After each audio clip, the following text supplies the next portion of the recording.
Okay, so while Nathan finds his way back to Discord, we're gonna continue practicing what I've been learning.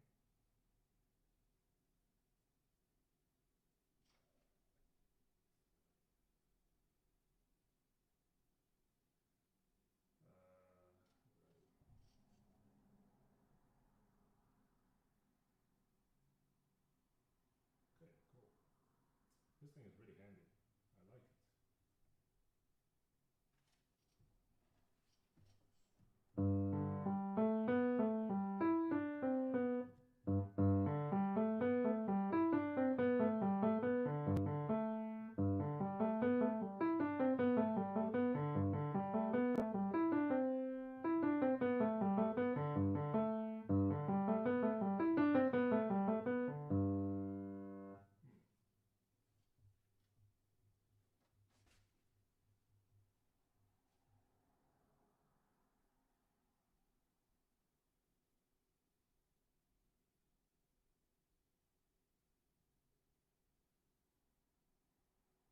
Am I in the channel?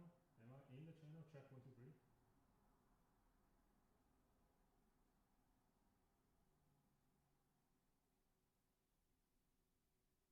Check 1, 2. Say something? Okay, holy shit. This is very loud. I was almost deafened. What do you mean? Okay, I'm taking my headphone off. Hold on 1 second. It's very loud from your end, but I'm gonna configure.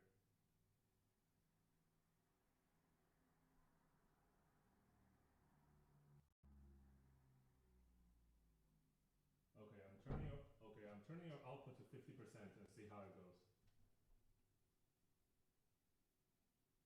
All right. Let's keep talking.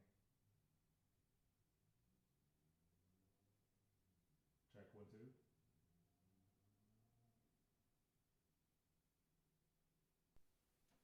Okay, check 1, 2. Check 1, 2, 3. Stream is Say alive. again? Yeah, stream is alive. Stream is live, right? And you can hear me. I don't know. Can you hear me? I can hear you. I'm not watching the stream though. No. Should I? No. You don't need to. What am I intending to do is, yeah. But also, why am I at the piano? Well, I'm just trying to demonstrate some scores, but where were we? Well, going to the stream, I think also makes sense because you will see the scores over there. But I mean, you have a score yourself also. But I think it will be probably more handy if I actually go to the YouTube channels and actually try to find the people that we want to talk about. Okay. Well, I didn't pay great attention to round 1, but you did. Let's find a plan here. 1 second. Okay. Are you on your phone or are you on your laptop or something? I'm on my phone, but when you turn away, I can't hear you. When I turn away, you cannot hear me. This is probably why. Now I can hear you. Yeah, I know, because I'm talking to the mic. If I talk sideways to the mic, then it's not going to do it. Okay. Yeah, I mean, same issue with this with the sound card, but this is what I have right now. Because I'm certainly giving the worst to my voice, right? Okay, so all right. So what we have is I'm calling this state of the art commentary on rounds 1 and 2 of the. You mean state of the art of the fugue? State of the art of the fugue. Yes, indeed.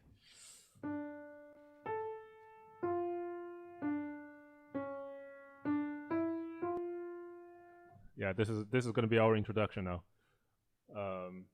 I think this is at the wrong register, right? Art of the Fugue starts tenor voice. Okay.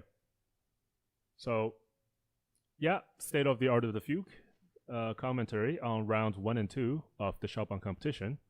This is what, 19th competition? 19th Chopin Competition in Warsaw, in Warsaw. It's rather a strange implementation this time in terms of repertoire. There are shortening, not the pastry shortening, but there is considerable shortening of the first round repertoire, where I think contestants usually play 2 etudes, right? Sorry, hold on. They actually played 1 mazurka before also, in the first round, like just a single mazurka. At least 1 or 2 etudes. I think it was 2 etudes.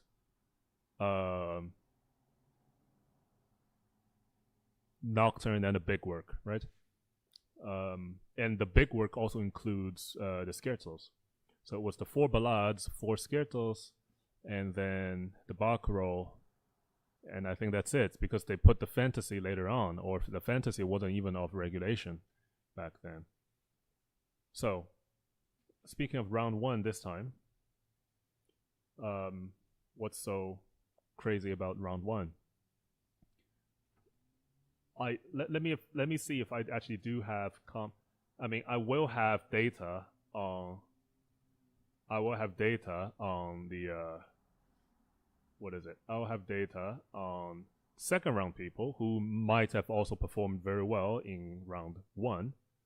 Obviously, we know that these people have made it to round 2. So, but I think there are several. There could be people who are extremely interesting, but at the same time, unorthodox, if you will, and have demonstrated something that is outside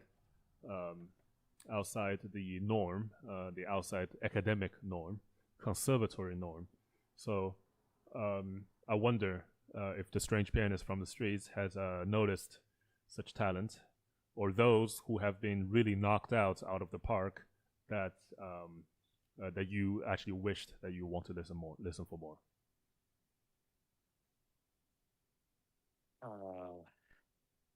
I didn't write down a whole lot. No, this is people. Yeah, this is okay. The yeah, hold on. In terms of weirdness, I think the one that stood out to me was Salas, Pedro Lopez Salas. That's right, and Salas is Valse, right? The waltz, yeah, that was quite possibly the weirdest waltz I've ever heard. That's right. Now, does it warrant merit, or is it just a sort of those flowers that only open for like 24 seconds? You know about, I forgot what the name of those flowers are, but you probably have heard of those, right? That there's a type of flower that's only open for like 2 hours, and that's it, and that's the end of their life. So in Chinese, we often call somebody who only just has a sort of a big break, but very short big break moment, we call them this type of flower. But Salas has technical challenges, or maybe he was very nervous, so maybe that's one of the reasons that he got left out for after round 1. I don't remember hearing Salas in the preliminary. I forgot. There were just so many people in the preliminary. I don't really recall hearing him, or maybe he played and didn't stand out to me. But there was no waltz in the opening too, right? Or is there a waltz? Oh yeah, maybe there's a waltz in the prelim. Yeah. So, okay. So we have Salas. Spanish, right? I don't remember. Yeah, well, I don't know, but I don't remember him either. Maybe he qualified through an alternate means. Yeah, he qualified via actually winning or being a top few prizes of a qualified competition, right? So now I don't, but that's all right. So we found a really wild card. I'm gonna call it wild card. I think though your comment is one that reflects the state of this competition, though, is the sort of the technical challenges presented by Pedro here. Yeah, and I agree with you. He didn't. It wasn't quite up to snuff that day for him. But yeah. I think I do think that's a commentary though on what it seems that they are actually looking for, at least when it comes to who passes through round one, right? Yeah, If you think about, it's this very small universe now of etudes instead of you being able to choose from sort of an A list and a B list of nocturne indeed, of etudes. indeed. It's a very small list of probably the most technically challenging etudes in the entire series. Um, uh, it's a small list of nocturnes, excluding again the ones that have sort of no meaningful technical difficulties attached to them. And then all the big works, which are technically challenging.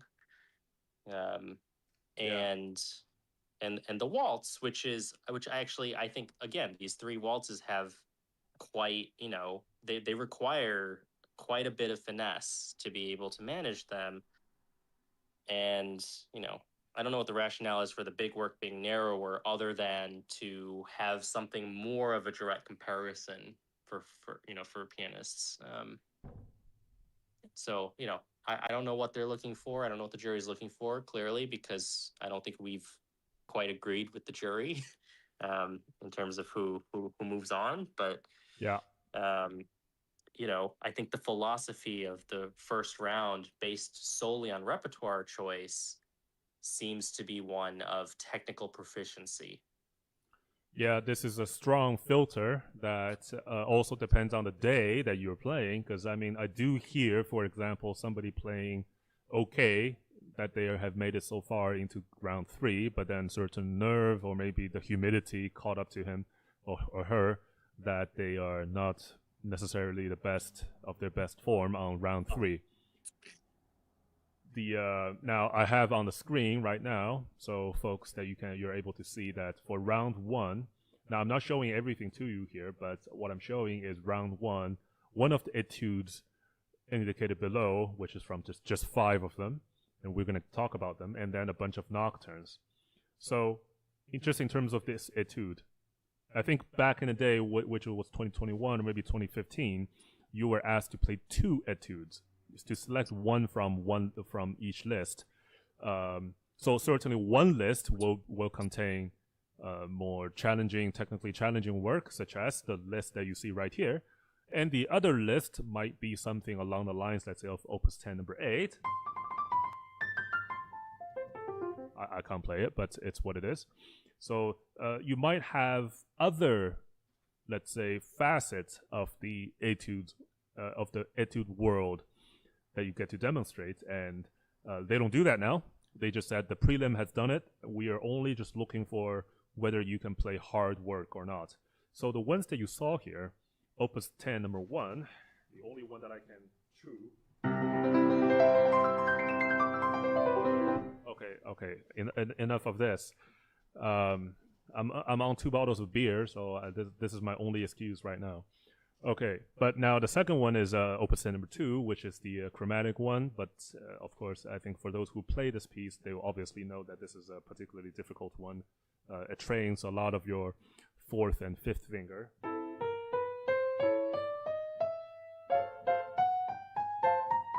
I don't know what I'm doing, but it's basically the chromatics are being played actually almost precisely by your fourth and fifth finger. Then you have the infamous Opus 25 number 6, which is the third. So this is already worse.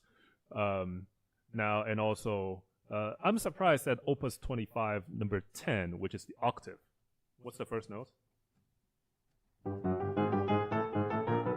So, okay, whatever. So octave now has a lot of power, has a lot of, you can say, the Tchaikovsky feel, right? Okay. Yeah, it's actually one of the easier etudes. I think it's more of a stamina play. Yeah, as in whether you can last that long without cracking up or something. And also then, obviously, you have Opus 25, number 11, Winter Wind, which is, again, actually, if you ask somebody whether they have heard of the Chopin Winter Wind etude, it kind of also puts a tier on, let's say, the level of classical music involvement of that person. So if somebody has heard Chopin, but then all I can say is Opus 9 number 2, the Nocturne, then we know that they only just heard the very bare minimum of Chopin work. But when you get to some of Chopin's etudes, I think probably the Winter Wind is among the most famous one. I mean, if I can name another, then probably, I don't know, 10-5. 10-5, yeah, 10-5, yeah, that's right. 10-5 is actually one of the Black Keys. Yeah, Black Keys, and also I think it resonates very well with the Chinese because on the Black Keys it's pentatonic. So then the Asian or the Chinese contestants or the Koreans too. Oh, the Koreans too, yeah. It's in every Korean drama. So there you go. Yeah. Anyways, so it is still a very challenging work to play. It doesn't have all the octave challenges from other pieces, but it's I think it's also a stamina check as well because you need you need big jumps and big runs, and you need a lot of power to play the left hand in the manner that it demands. Okay, but just five etudes. It's also very then easy to judge for the jury. Because you just have a very small pool of things, all you have to mark is just compare the ones across the ones that play the same work, maybe, and then you can easily evaluate things that may cross over. And that's a very important point for the round one judging, right? Is that it's very sterile, right? I don't know about you, but I don't think I would ever construct a program for a concert with these parameters in mind, right? Yeah. It is an incredibly sterile way to make somebody put together a concert. So, it does feel like they are just trying to give everybody, a direct point of comparison along these four categories and ignore things like repertoire choice and construction. Yeah, and this is a very competition way of doing things, right? I think you forget about that this is actually music presented to people. So if we're really calling round one as the I actually felt that this took a lot of things away, but I mean we're gonna get to this. We can talk about actually the Nocturnes. Well, actually, as it turns out, the Nocturnes didn't get changed too much actually from 2021 event. So all you can say. You're still gonna have to go with technically non-trivial nocturnes that are being displayed here, including 3 etudes that have nocturne feels. This was the same thing as before.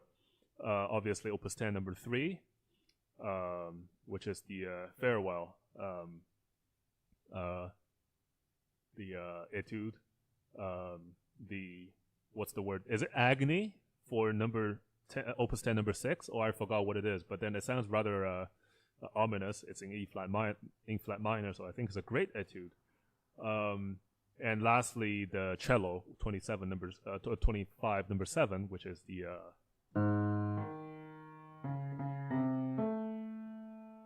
I can't go on. I don't know what came afterwards. And then of course all the nocturnes that are non-trivial in technique. Or maybe musicality, because if you really consider technique-wise, for example, Opus 62 number 1 is not a very difficult, is not a particularly virtuosic nocturne. It's this one.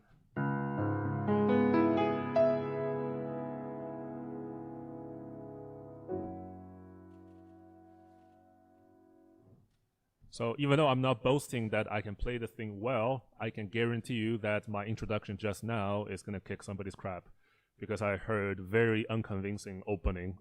And actually, Opus 62 number 1 is actually one of the favorite being chosen this time. Even, I mean, the usual favorites is what? Opus 27 number 2 or Opus 48 number 1, which is the C minor, right?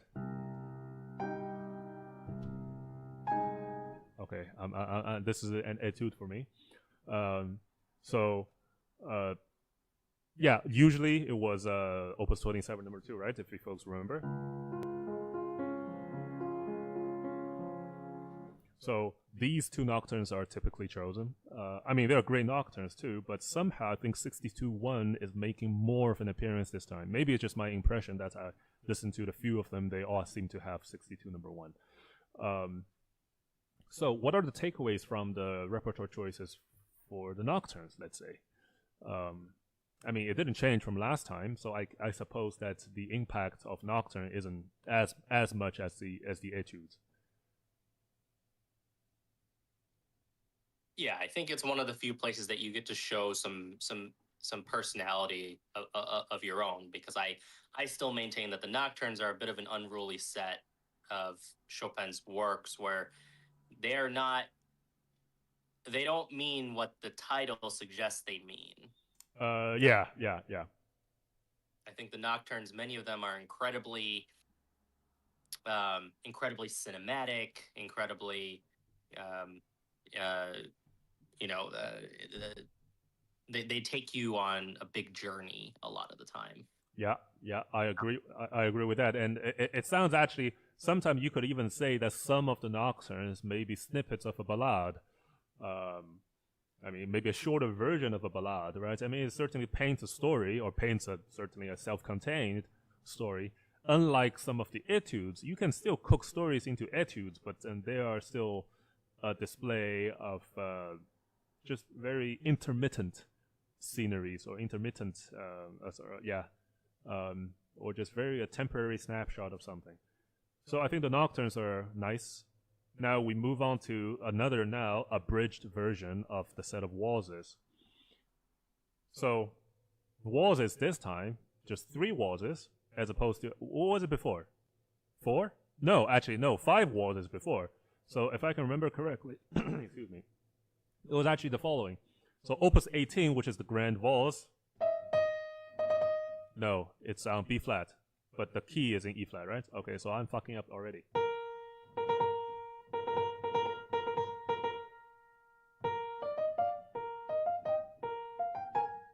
Now what? Okay, so it's this work, and then we have the A flat major 34 number 1. Oh shit.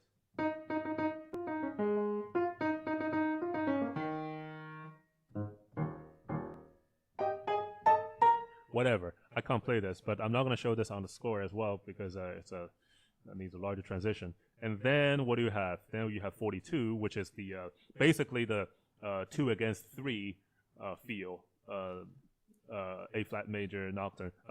Not nocturne, waltz.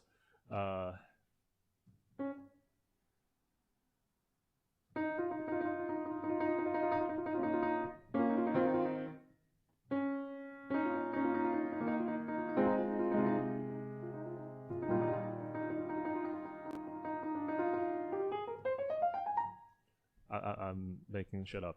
So but these are the 3 work now, as opposed to, I think there was a 34-3 before. I don't remember what it sounds like already. And then there's a 64 number 3, I think. A D flat major one, maybe, I forgot. But there was a very late opus waltz that people think that they're still virtuosic enough. But now 3 waltzes. I think our strange pianist once mentioned to me that on the street that these 3 waltzes demonstrate the level of maturity of Chopin waltzes. So we should probably have the person in truth here to elaborate on this point. I don't remember the point I was making. Oh, the each of these waltzes represents that era of Chopin's development. Yes, right? Indeed. The Opus 18 waltz is very sort of, youthful, and frankly just frilly, right? It's not my favorite, but it is very popular. It's probably the most popular and probably the most recognizable of the waltzes, actually. Yes. And, there's just a certain boyish charm and appeal to it. And then you have something that starts to gain a little bit more maturity in 34-1, right? Oh, I just remembered. Go ahead. And so forth. Yes. Actually, in fact, Opus 42 has not only a sort of a, I'm going to call it a mindfuck, which is, so the main melody is actually in 2, but every waltz is in 3. So it's kind of a 2 against 3. It is indeed a wild card. It's actually, but then it still remained as a nice, beautiful waltz. So that shows sort of the compositional power of Chopin there. Now I also recalled what 34-3 sounds like.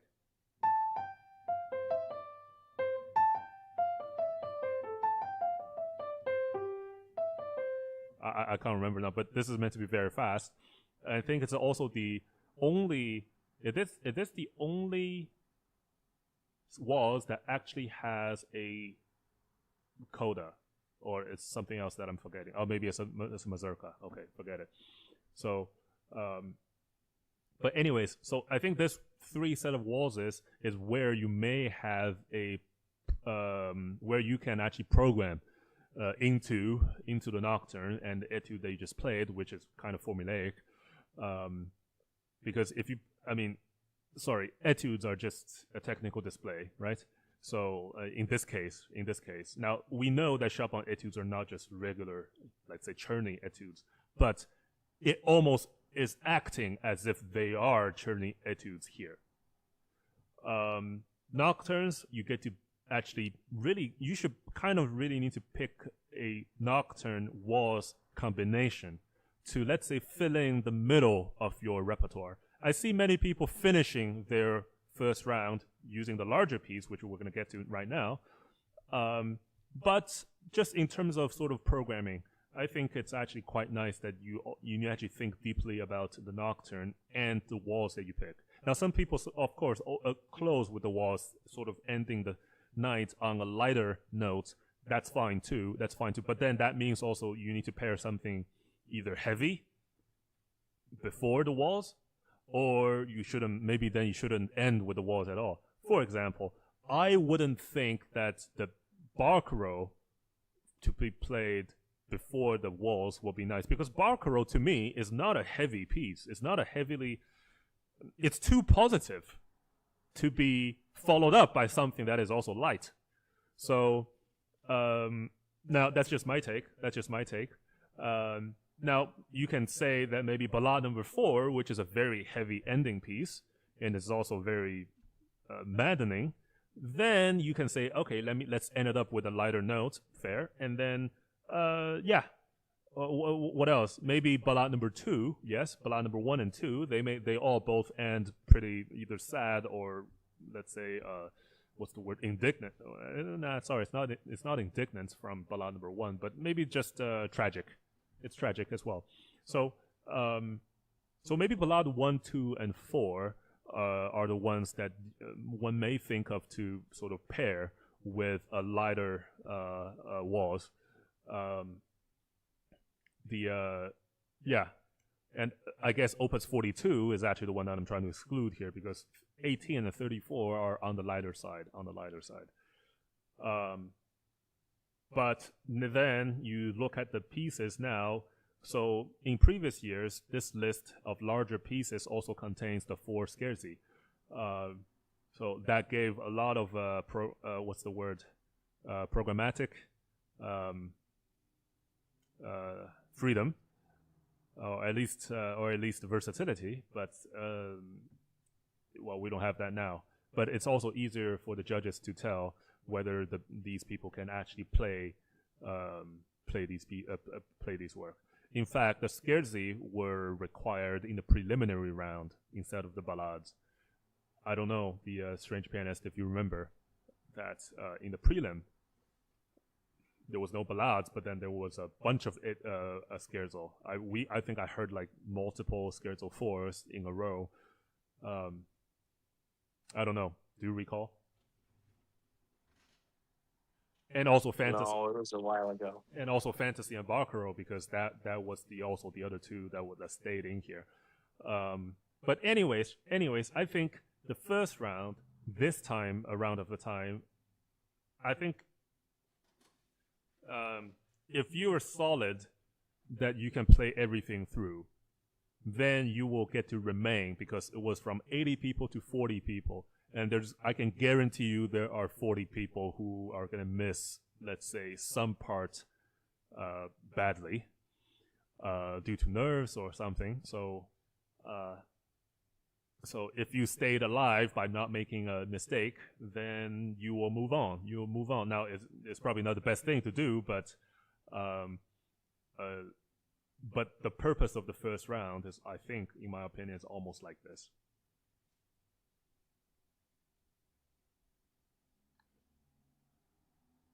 So, Strange Pianist, we're going to move on to something that we both actually have listened to, which is round 2. It's a good thing that I'm not playing too much piano today, because I can certainly extend this discussion to a little past 8. Do you have any more comments about round 1?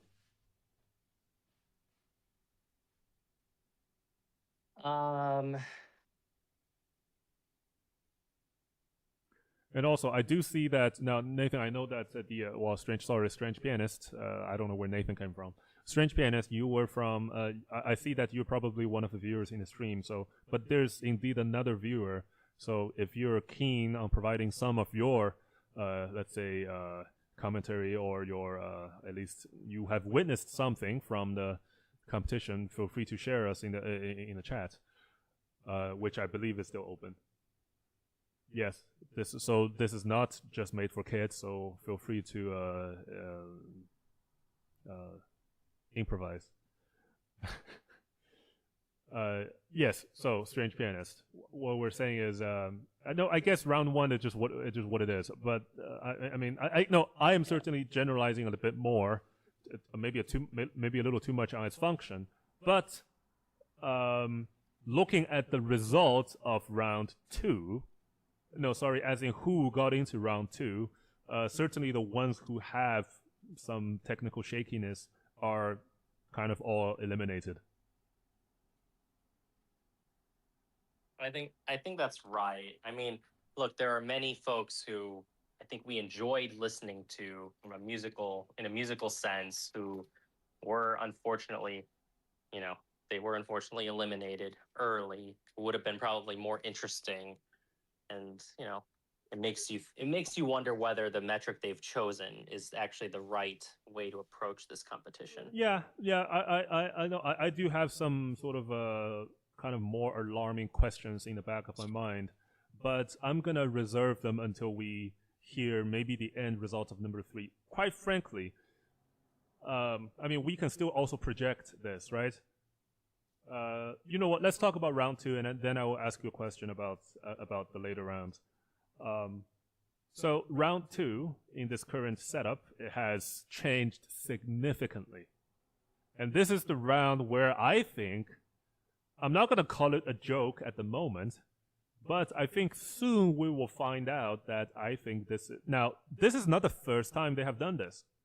If you listen to 2010, if you look at the program choices, the repertoire choices in 2010, which is the year where Juliana Avdiva won, they also had this installment of 6 preludes. And I forgot who played what, because I think that's the year that I didn't quite pay attention to. And but they did. This is not the first time they did this. So for those who didn't, let's say, follow this year's event so far, I'm going to tell you straight up. The jury decided that the preludes are important. Now, I agree with that.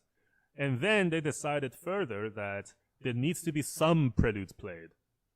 And that's the interesting part to me, is they split up the 24 preludes into 4 groups. And then they kicked the first group, which is 1 through 6, out of the way because they're too easy. And then they said, okay, you either play 7 through 12, 13 through 18, or 19 through 24. Now, this is, I'm going to call it a pretty balanced set of 3 sets of preludes, because they all have, first of all, pretty difficult pieces, which somehow I think is what the jury is looking for also. And then At the same time, they also have very expressive, slower pieces, which I think is a good thing to be judged in round two. Like when are you going to reserve those judgments until the concerto round? Okay, and now so these are the preludes. I'm going to reserve judgments until a little later, but I'm going to just speak through the polonaises. Now the polonaises, I mean there aren't a lot. But certainly there are ones that are being knocked out. Let's say the march, the military one.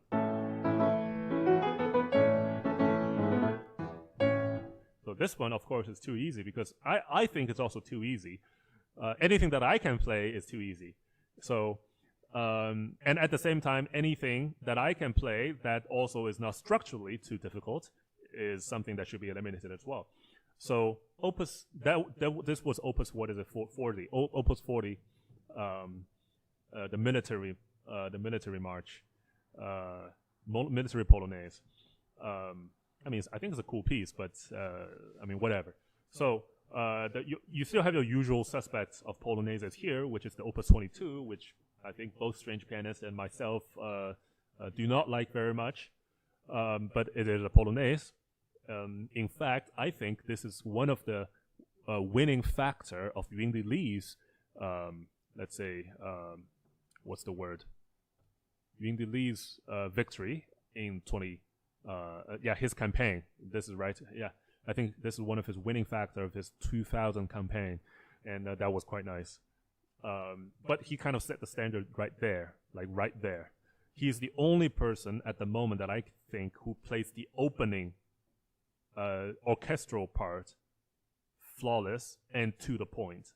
There are way too many sentimentalization of the opening there by many people who play this, or they just mess up notes. They just don't get the orchestral section at all. Ying Di Li is the only person who is able to really capture that. So for those who are interested, you can.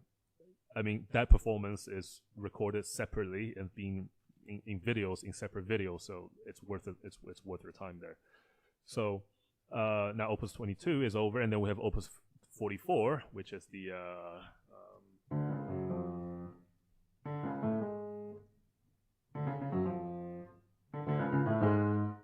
and then whatever, and then it's octaves. So that's also a very ominous sounding polonaise, which I like also, which I think among all the polonaises here is one of my favorites. It's probably my favorite polonaise in here. And then you have your heroic polonaise, Opus 53, which I begin to dislike, and then the two polonaises from Opus 26. Now they are the real wild card. Opus 26 polonaises need to be played together in order. It is now in terms of length. Actually, the Opus 26 two polonaises will take about 13 to 14 minutes to play. It's actually longer than the two movements Opus 22. So now, do you get a lot out of 26, the 26 polonaises? Now, they're nice. But I think if you want to spend 14 minutes of your performance time to demonstrate something about Chopin, unless you really nail 26, I think you should play something else. That's just my take. And of course, the last criteria is any other solo piece to make up for the time, up to 40 to 50 minutes. And you're also allowed to play the full set of preludes. Now remember, full set of preludes was treated as a sonata back in the days in round 3, where you play either sonata or the full set of preludes. But now, the full set of preludes will not show up in round 3, but just in round 2. Well, to give the organizers a little bit of credit, although I don't really think they deserve it, their stated rationale for doing it this way is to give people the opportunity to play both the preludes and a sonata, which is something that a lot of people were figuring out ways to do anyway, or wanted to do. And so while they did split it up, they, if you read the repertoire instructions, right, in the rules, it specifically says that you are permitted to play the entire set. So they're not requiring that anybody do it, but they are calling out that you you can do that. And in fact, I think a very large number of contestants opted to play the entire set of Opus 28 Preludes. So now this is also uh, it's a large, in my opinion, it's actually a rather nerve-wracking undertaking to play the full set of preludes than I would say the even a sonata. The my previous comments still stand. I still stand with my previous comments on the preludes. Is that among 24 preludes, you make 23 stops. Stops that need to be clear, as in you control how long these stops are. But if you happen to miss, let's say, the flow of certain work, then it breaks your flow very quickly.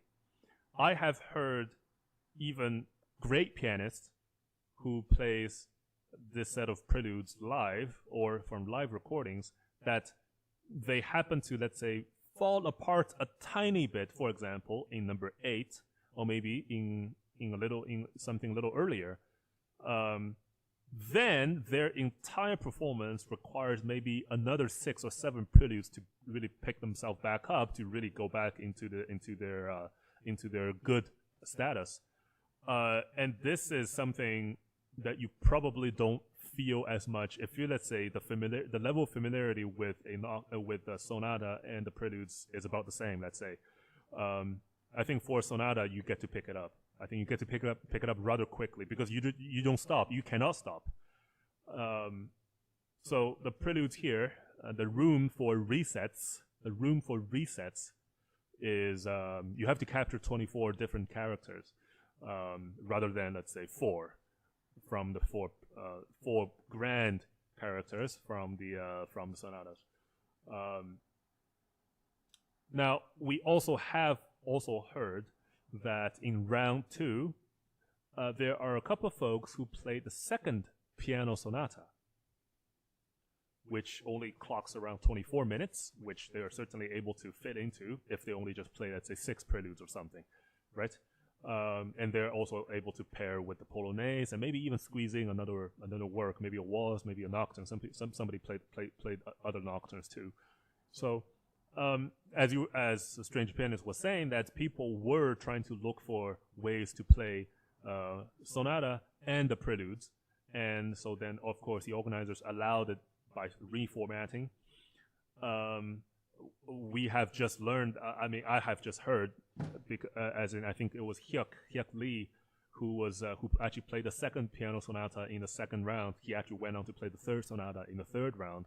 So I think that's, in terms of sort of learnedness, in terms of the repertoire range, I was like, okay, great, yeah, you know all sonatas and you played at least 6 preludes, so I think that's great. My other commentary about how Hyuk Lee played, I'm going to reserve it until maybe tomorrow.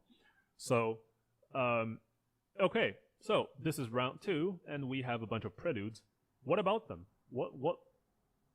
How do you view these 3 different sets?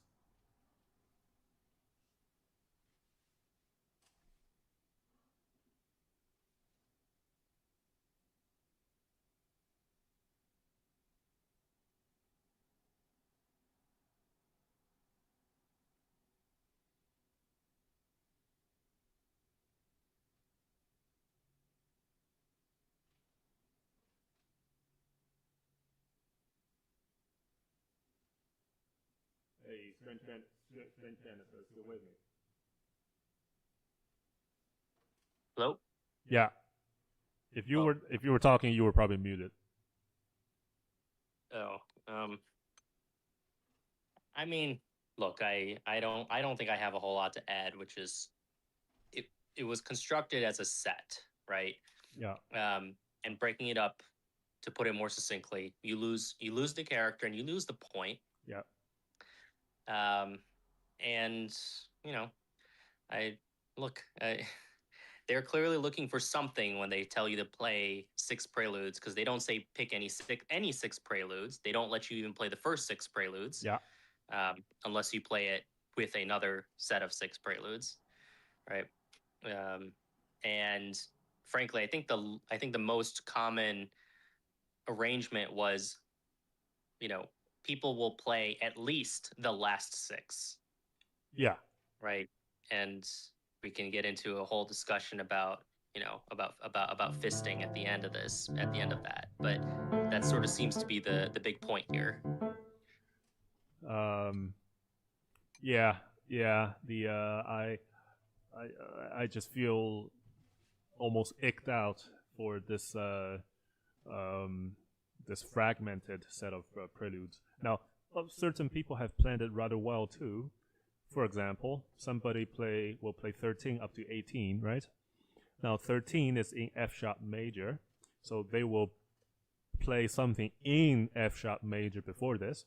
Or, in fact, somebody has played the F sharp minor Polonaise right before this, and then they ease into the F sharp major, which is enharmonic. And it sounded quite nice because the Polonaise, the Opus 44 Polonaise, is a pretty strong, dark one. And then you sort of contrast it quickly with this sort of easing into the set of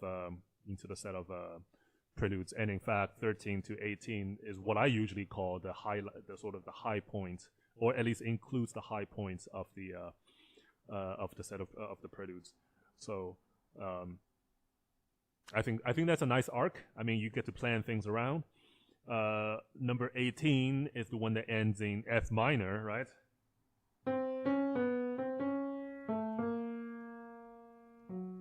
Holy shit, I can't play this. I just had this open, so I mean, it's not a matter of issue that I don't know how to play this, but you have it.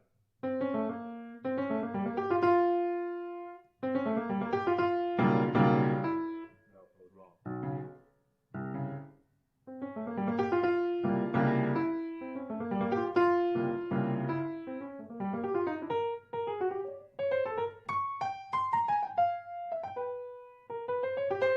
Okay, whatever.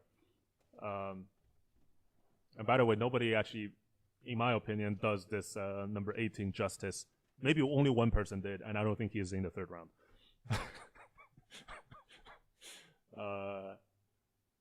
Yeah. Yeah, for example, somebody will end this one, and then they will go on. So it ended this way, right? It ended like that, right? Wow, this is out of tune. Holy shit.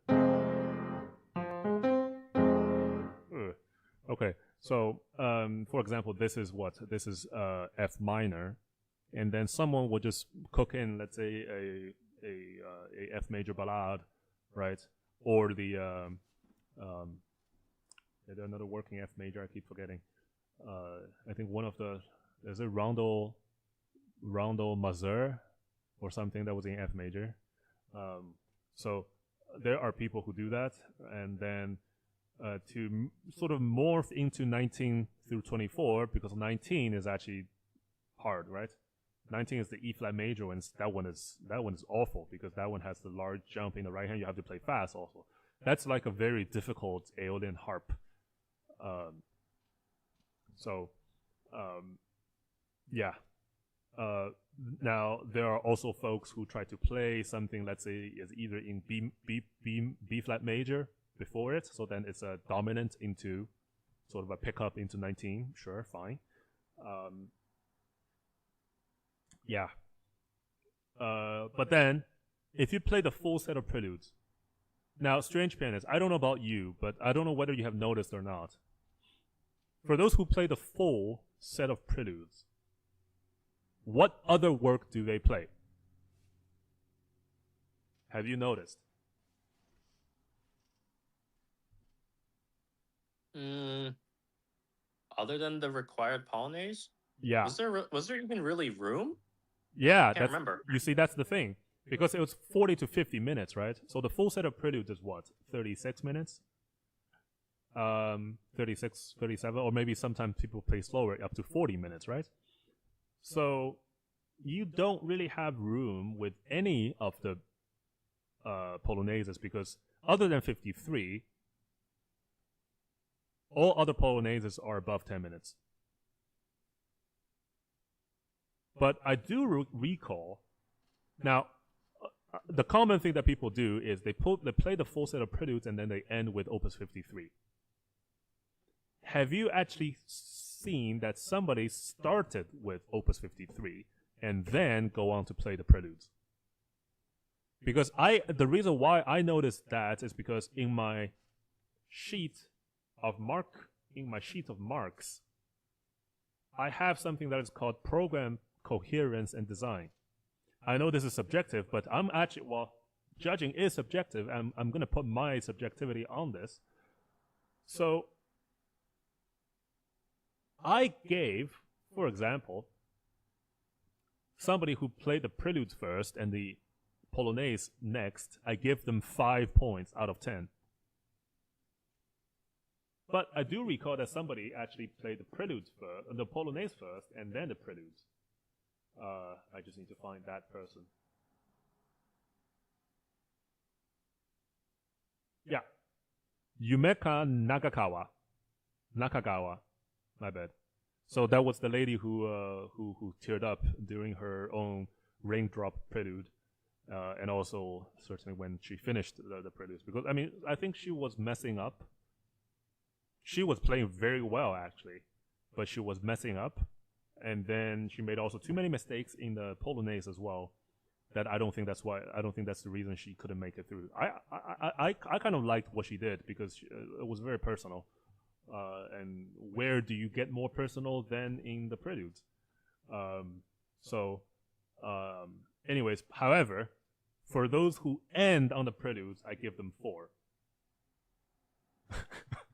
out of 5. That's why I noticed these things.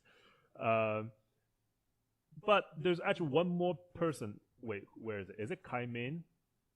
No, it's not Kai Min. So there is somebody crazy, I think, who played full set of preludes and the Polonaise and something else, which is astounding. Oh God. Yeah, I mismarked here. This David Georgian guy, is didn't play the full set of preludes. Maybe that was my mistake that I didn't quite see it. Yeah. Okay, so let's not worry about that. Well, here is your second round, and we don't have quite a lot to say about, let's say, the decision to sort of fragment the preludes. But also, I mean, what else can you do? I mean, you can't really force everybody to play the full set of preludes in the third round, right? So maybe this is the way to go, or just don't ask anybody to play the preludes, which I don't also agree with. So I guess this is a compromise. Yeah, what will be the alternative? To still have presence of preludes, without losing the opportunity to play sonata.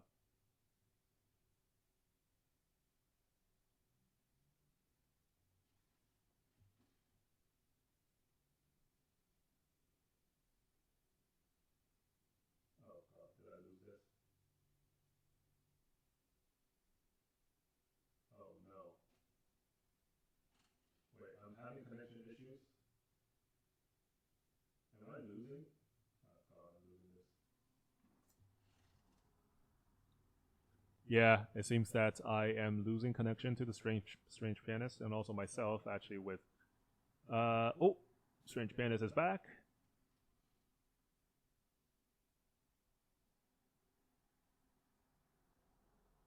Okay, Strange Pianist is back, and maybe it's my connection issue. No, I can hear you now. You can hear me now. Yeah, I think either I got sidelined or you got removed from the chat. Yeah, maybe the organizer heard us and we were talking too much crap about them. Okay, now we can certainly again reserve this for chat for another time. But any notables that you feel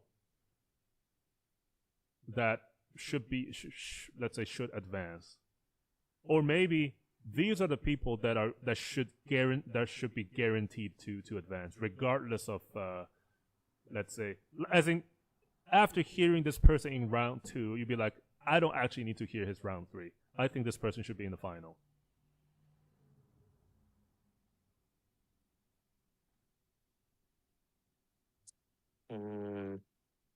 The thing is that I don't know that anybody stood out to me as exceptional, right? Yeah. Even my call it top 4, 5, 6 contestants, they're good, but there wasn't anything particularly special that we're hearing, right? Yeah, there's no Pogorelic here, right? There's no Well, Pogorelic was eliminated pretty early too. So. Well, not at round 2 though. I think he was eliminated in round 3. Yeah. So at least they also gave him honorable mention, which I think is an insult. Okay. Yeah. So I didn't same here. I didn't quite witness, or at least hear, sort of the level of spontaneity in the playing. Everybody is very polished. Now, is Pogorelic also very polished? Well, I think he is. I think he just have too much mastery of the instrument, but at the same time he has a very free mind, and that's why he gets to do the things that he wants, and he succeeds at doing them. Nowadays, I think every pianist, every contestant have now various degree of mastery of the instrument. Now, I'm gonna say something maybe that can be, let's say, either provocative. Well, sorry, not the word provocative, but I'm trying to provoke some thoughts. So, for example, I'm gonna mention names because that's my opinion. So, for example, we have the likes of Eric.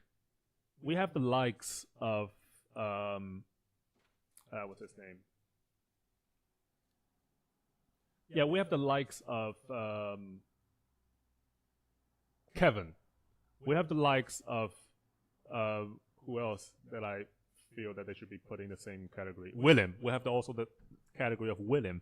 So, for example, I mean, these 3 people, now I actually like one of them, but all of these folks, you can feel that they're extremely well trained. They have mastery of the instrument. The instrument under their fingers are very easy to control. You can definitely hear that in their playing. But then my issue is, for example, we know Yuzha Wang is also very known for having full control of the instrument. It's like the instrument is a wild horse, and she is like the nomad who can just tame every wild horses. With herself being a wild horse as well. But Yuzha Wang also exercises her freedom by experimenting. Now, I'm not saying that all the time these experiments work, but at least she has the daring, at the same time the mastery of the instrument to realize these things. Now, speaking of experimentation, it's probably something that's frowned upon in a competition, if you will. But then, here comes the question. Here comes the question that I wanted to ask much earlier, is what are we looking for? What are we trying to promote? No, not we, but what is this competition trying to promote? Now, Garrick Olson in his opening speech said pretty clearly that they want somebody who is technically sound. Now, remember, this is the first thing that he said. I'm not trying to put words in his mouth saying that he thinks this is the most important part. But this is still the first thing that he said. We want somebody who's technically sound, who's musically mature, and blah, blah, blah, blah, blah, and a bunch of other criteria. Who has that little spark right? Who has those little genius sparks. All right. So if that's the sequence of things that you're looking for, then I begin to probably question the goal, or maybe the supposed goal of this competition. Also, they want somebody who played the best Chopin. Maybe not necessarily the best piano, but they want somebody who played the best Chopin. So here are my sort of questions to start. We could take this tomorrow and I will repeat the question, but maybe Strange Pianist from the streets, with a streets experience, that you have met so many people, you have seen all the mean or the kind faces. So I'm sure that you can pull up some, let's say, some of your experience to really judge what this competition is looking for. And also, if your mother is around, I'm going to say hi. No, they left today. Okay. I think that with the level of prestige and the international forum, right, that this competition has, mm-hmm. it has lost a lot of meaning, because now it's a sort of a self-perpetuating mission. It's like, it's like Harvard, right? Like it's like an academic institution, right? Its driving force now is to continue to maintain its standing as the premier, or one of the premier international piano competitions, attract that talent, attract the judging talent, and use that platform to catapult young musicians to the international concert pianist stage, right? I think this has become more of a political machine than it has become, than it has in its roots as a place where we can celebrate Chopin and his music, and identify those who are the most thoughtful about playing Chopin's work. I think we have moved far away from that at this point, right? I mean, I think Sungjin Cho is probably starting to head in that direction, right, of more sensationalization as opposed to sort of raw Chopin thinking. Although Sungjin Cho is obviously still an excellent pianist, and I think he is a great interpreter of Chopin. But I think his career has become one of one that has become a little bit, let's say, superficial. At this stage. And then certainly after that, we get Bruce, who if I'm sitting on the jury of the Chopin competition in 2021, and if I'm a laureate of the international, Chopin piano competition, if I'm listening to Bruce, I'm thinking to myself, how am I in the same category as this idiot? Yeah. Well, then you see that will be the thinking if they have some self-shame, right? But they don't. They are. I don't know. In fact, the 20 people who have now made it through to round 3, I think only 3 or 4 of them whose teacher or former teachers have no relationship with the jury members.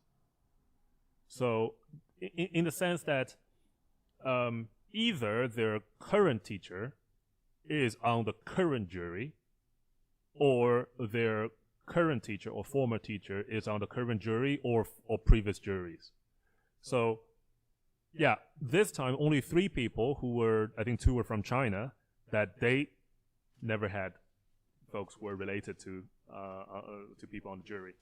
And then, and then that's it. And then maybe somebody else from Russia who had actually also no playing here. So I'm not too sure. But I think I've checked through the pedigree, and it seems that there's a massive overlap of actually jury involvement. Now, yeah, and it's the same issue with conservatories, right? Like everybody is working towards the same sound in the professional music space these days, and the people who are winning the competitions are the ones who are being taught by the people who won the competitions, and so you start to lose out on truly unique identity that comes through in music in favor of a more stale, um, tired interpretation that is going to please those who won before. Well, I think that's the sad reality. Maybe it's something that we need to embrace. Now, not just embrace, but just to live with. I still have contention that certain people who are truly unique will not be will not be sort of overshadowed by the superficial winner of the event. But from the past 2 competitions, I'm not sure whether those who actually have something to shine have got what they I'm not going to say deserve, because deserve is a hard word, but have gotten what they have gotten to a platform where they're able to shine. I think it's really hard to say, for example, from the year of 2015, I think Seongjin Cho is possibly the only person who is holding really world-class, let's say, concert tours. I don't know where the hell Charles Amelin is. I think he has become a professor or somewhere in Montreal. Yeah, well, and right, everything to say on this topic can just be encapsulated by one name, Eric Liu, right? Yeah, like he is still here. The dude is still here. He qualified because he won the Queen Elizabeth event or something, right? Or Leeds, I forgot. He won maybe the Leeds, I think it was Leeds. And that was from a while ago, and he qualified. But Leeds is no small competition. Okay. Now, Kate Liu certainly suffering from injury, but Kate, probably the special one among the crowd, okay, couldn't. I don't see her touring the world. Maybe she is, but I just don't see it. Yeah, although I would say that she probably has at least as high a profile now as many of the prize winners, or other prize winners, I should say, at the competition, which says another thing too, which I think is good. It kind of helps to counterbalance the realities of competitions these days too, which is you don't necessarily need to be a prize winner to make it, right? Yeah. And people will gain notoriety for many different reasons. I mean, just look at Sumino, right? Katin. Right? Oh yeah. I mean, he is actually at world stages now. Actually, playing at Carnegie Hall, right? Playing at Lincoln Center, and then Lang Lang was recently given a prize, right, or something. I forgot, some kind of a international ambassador prize. I mean, I think it's a pretty big deal, right? He got it. And the concert they put together had Katin on it. So they played Bolero. And of course, he's going to play with the piano strings. I think he held one of the strings and then struck the string first to mimic the snare drum.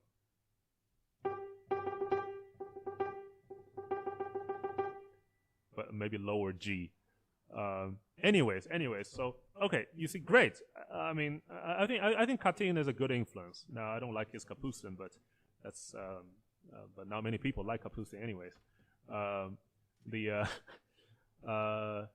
Yeah. So we don't have the caliber of Pogorelic, but Pogorelic still outshined, right? With this honorable mention from this competition, he of course quickly signed with DG. And he is able in the 80s. He is able to quickly record a lot of Scarlatti sonatas and and some Ravel pieces, right? And I mean, he has a lot of recording done during that time, right after he became famous. So now, of course, him being Yugoslavian at the time was probably also controversial too.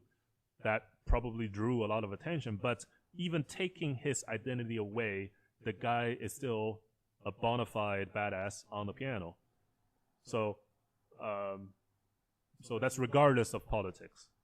Just musical taste alone is able to outshine many people at the time. So, but again, coming back to this current event, I don't think I've found anything spontaneous other than the people who have been eliminated. As sometimes my cousin often says, he said the most interesting people are usually knocked out very early on, because they're too interesting and they challenge too many norms, and maybe they're less technical because they sometimes may do interesting things at the expense of certain, let's say, technical challenges. And that may not, let's say, for example, win a lot of votes from the conservatives. And with more and more sort of conservatory people on the jury, for example, on the jury right now, I actually wish to see more, let's say, world touring pianists than conservatory professors. So among the conservatory, I'm going to search it. Chopin Competition with this. I'm actually going to look at the jury member this time. And also, I wanted to make one more comment.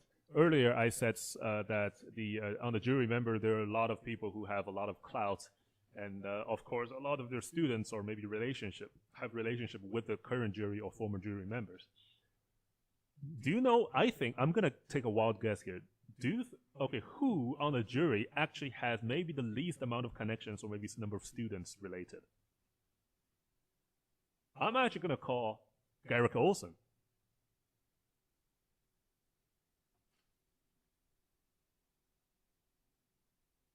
I don't think that he has, maybe he has influences elsewhere,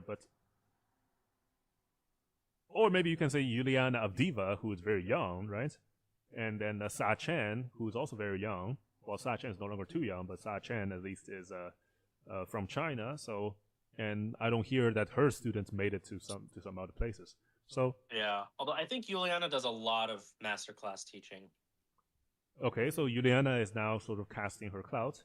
When Juliana won that year, Fu Tong was actually on the jury, and she actually studied with Fu Tong for, I think, for some time. At the time, because the level of study didn't exceed 6 months, so they couldn't really say that Fu Tong cannot rate her. But if I recall then, because somebody mentioned this, then Fu Tong stopped rating her for second or third, or I don't know, some later rounds. But yeah, if we look through these names, so certainly DTS, Dong Tai Sun, is one of them, and Robert McDonald somehow made it here, and he has like 1 billion students in the world from Juilliard. And now they are in every single competition.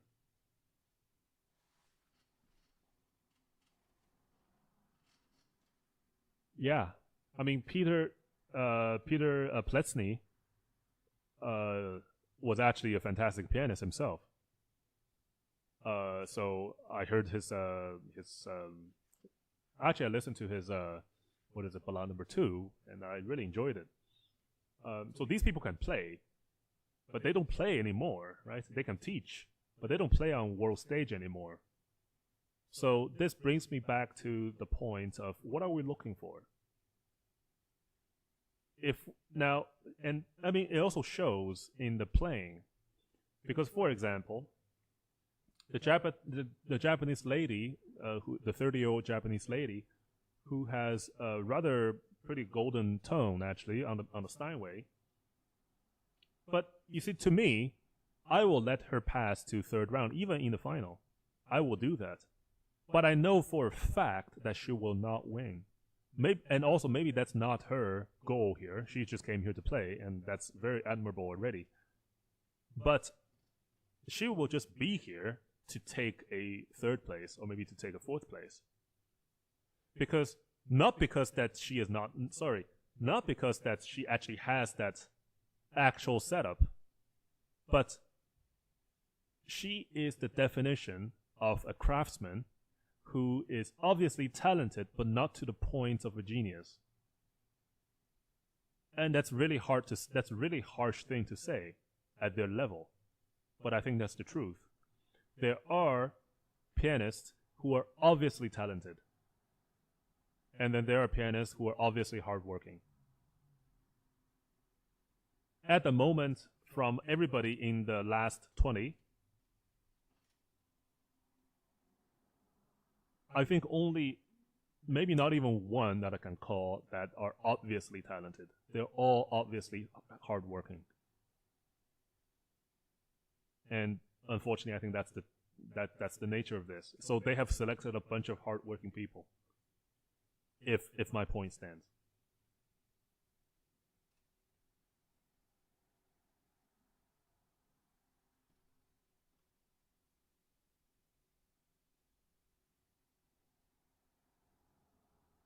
Oh, sorry, I forgot. Jack Gao is from China, not from Canada.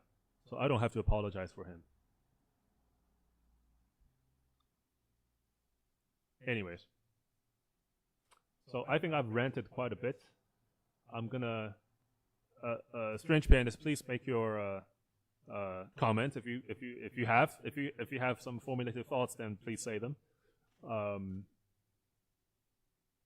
But let's reserve for the third round. Yeah, that's right, and also because you can also catch up. You're probably going to listen to a few today, right? Maybe not all of them. Yeah. Okay. So, I mean, today is the first day, right? Wait, is yes. today? Yeah, today is the first day. Yeah. So, you can still, and also they have one more day between, so you get to really catch up. So I'm through my first round already. So, sorry, I'm through today. How many are there? 8, 7? There's 7 of them today. Yeah. But, yeah. We're gonna keep listening. I know like somebody is gonna make it through, even though we hate him, but that person will make it through. Yeah. Anyways, so let's call it for today. And we shall, I don't know, continue either tomorrow or when you catch up to some of round 3s. If there are mentionables that you would like to bring up, just let me know and we can cast this.